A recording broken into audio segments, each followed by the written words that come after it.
Right now, the Titanic is sitting on the floor of the North Atlantic. We know exactly where it is. Since the wreck was discovered in 1985, dozens of expeditions have sent cameras, remotely operated vehicles, and deep-sea submersibles down to the site.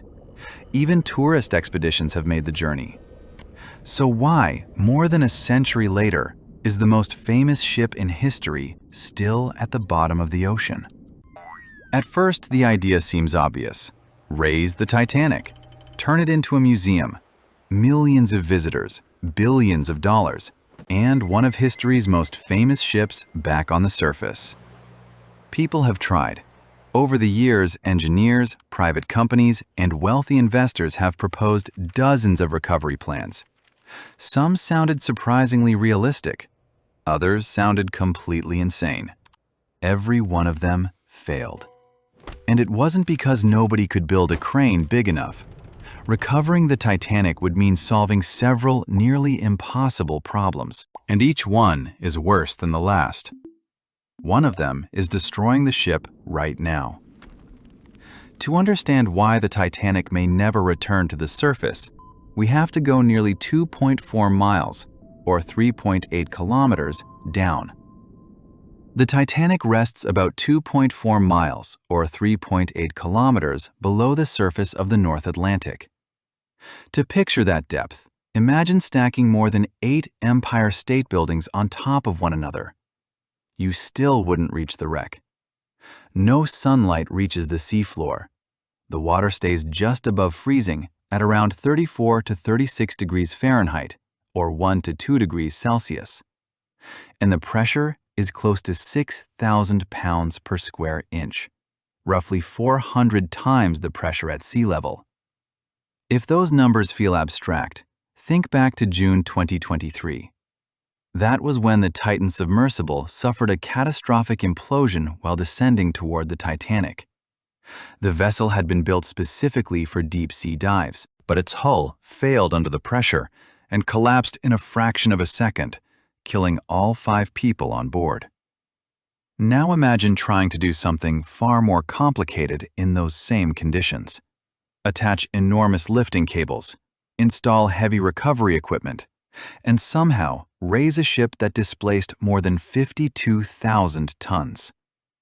But the Titan disaster also created the question that confused a lot of people. If the pressure is strong enough to crush a modern submersible, why are plates, bottles, bathtubs, and even shoes still visible inside the Titanic? The difference is air. Titan was a sealed pressure vessel.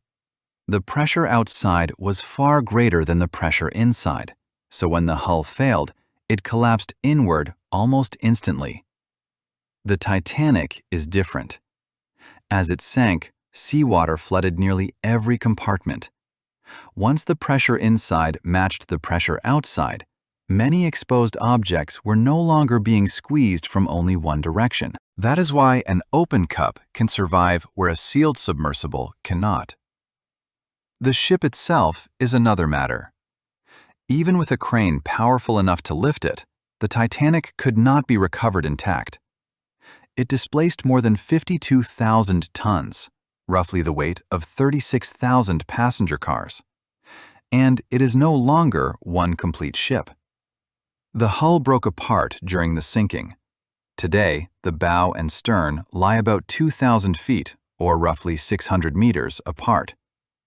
The bow still looks recognizable. The stern is a crushed mass of twisted steel. And even the bow is much weaker than it appears. More than a century underwater has weakened the metal. Railings have collapsed. Decks are falling inward. The bow has also settled deep into the seabed. If lifting cables were attached today, the ship probably would not rise. The steel would tear apart around the attachment points. And despite all of that, people still came up with plans to bring it back. Once the wreck was found, recovery ideas began appearing almost immediately. Some sounded creative. Others sounded like something from a science fiction movie. The surprising part is that several were seriously considered. One of the most famous proposals involved filling the wreck with millions of ping-pong balls. The logic was simple. Each ball contains air. Add enough of them, and together they might create enough buoyancy to lift the Titanic from the seabed. On paper, it sounded clever. At a depth of 2.4 miles, or 3.8 kilometers, it would fail almost instantly. The pressure would flatten every ball long before it reached the wreck. Another proposal called for pumping the ship full of petroleum jelly, or a similar material, to force out the water and create buoyancy. But that leads to an obvious problem. How do you fill and seal a ship that has been broken in half and slowly collapsing for more than a century? And the ideas became even stranger. One plan suggested freezing the entire wreck inside a gigantic block of ice. Because ice floats, the theory was that it could carry the Titanic back to the surface. Engineers actually ran the numbers. According to estimates from BOC Group, the operation would have required around 500,000 tons of liquid nitrogen delivered nearly 2.4 miles beneath the ocean. The logistics alone would have been almost impossible. Then there was the idea made famous by Clive Cussler's 1976 novel, Raise the Titanic. In the story, engineers patch the hull, pump compressed air inside, and the ship rises like a submarine blowing its ballast tanks. It works in a novel. It would never work on the real wreck. The book was published nearly a decade before the Titanic was discovered in 1985. At the time, people still believed the ship may have reached the bottom in one piece. It didn't. And even if it had, the damaged hull could never contain the air pressure required at that depth. These ideas did not fail because the people behind them lacked imagination. They failed because nobody fully understood what the ocean had done to the ship. Still, one major piece of the Titanic was eventually brought to the surface, and the first attempt almost ended in disaster. In 1994, an expedition from RMS Titanic Incorporated spotted something remarkable in the debris field surrounding the wreck. It was a huge section of the ship's starboard hull, roughly the size of a city bus. 4 portholes were still in place. Even more surprising, 3 still held their original glass after more than 80 years on the ocean floor. The team gave the section a simple name, Big Piece, and they decided to bring it up. The first recovery attempt began in 1996. The 15-ton section was fitted with enormous lifting bags filled with diesel fuel. Unlike air-filled bags, the diesel would not be crushed by the pressure at depth. The plan was to raise Big Piece nearly 2.4 miles or 3.8 kilometers to the surface. For a while, it worked. The section slowly climbed through the darkness. Then, a powerful storm moved in. Heavy seas battered the recovery vessels, placing enormous strain on the cables. They failed. Big Piece broke free and dropped back into the Atlantic. After hours of careful work, the entire operation was lost in seconds. For most teams, that would have ended the project. But 2 years later, they returned. This time, they brought new equipment and a different recovery plan. In August 1998, Big Piece finally reached the surface, becoming the largest section of Titanic ever recovered. But getting it out of the ocean was only half the job. After decades underwater, salt had penetrated deep into the steel. If the section had simply been allowed to dry, corrosion would have accelerated, and the metal could have begun breaking apart. So conservators spent years drawing the salt out through specialized chemical treatments before the artifact was stable enough to display. That one recovery revealed the true scale of the problem. A single 15-ton fragment required 2 major expeditions, years of preparation, and a complex conservation process. The Titanic displaced more than 52,000 tons. And while people were still debating whether more of the wreck could be saved, something else was already destroying it. During early expeditions, researchers noticed strange, rust-colored formations hanging from the hull.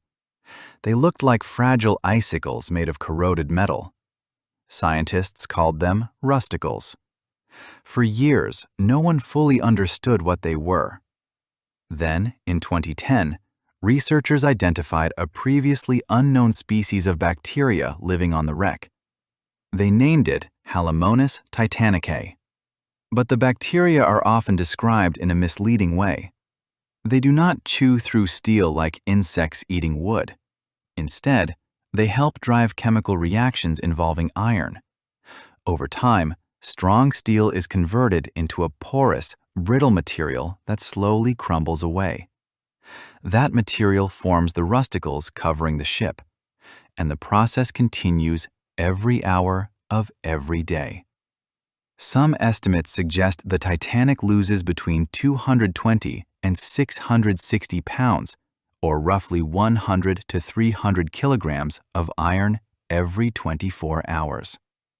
The wreck is not simply rusting. It is being dismantled, piece by piece. You can see the change by comparing footage from different expeditions.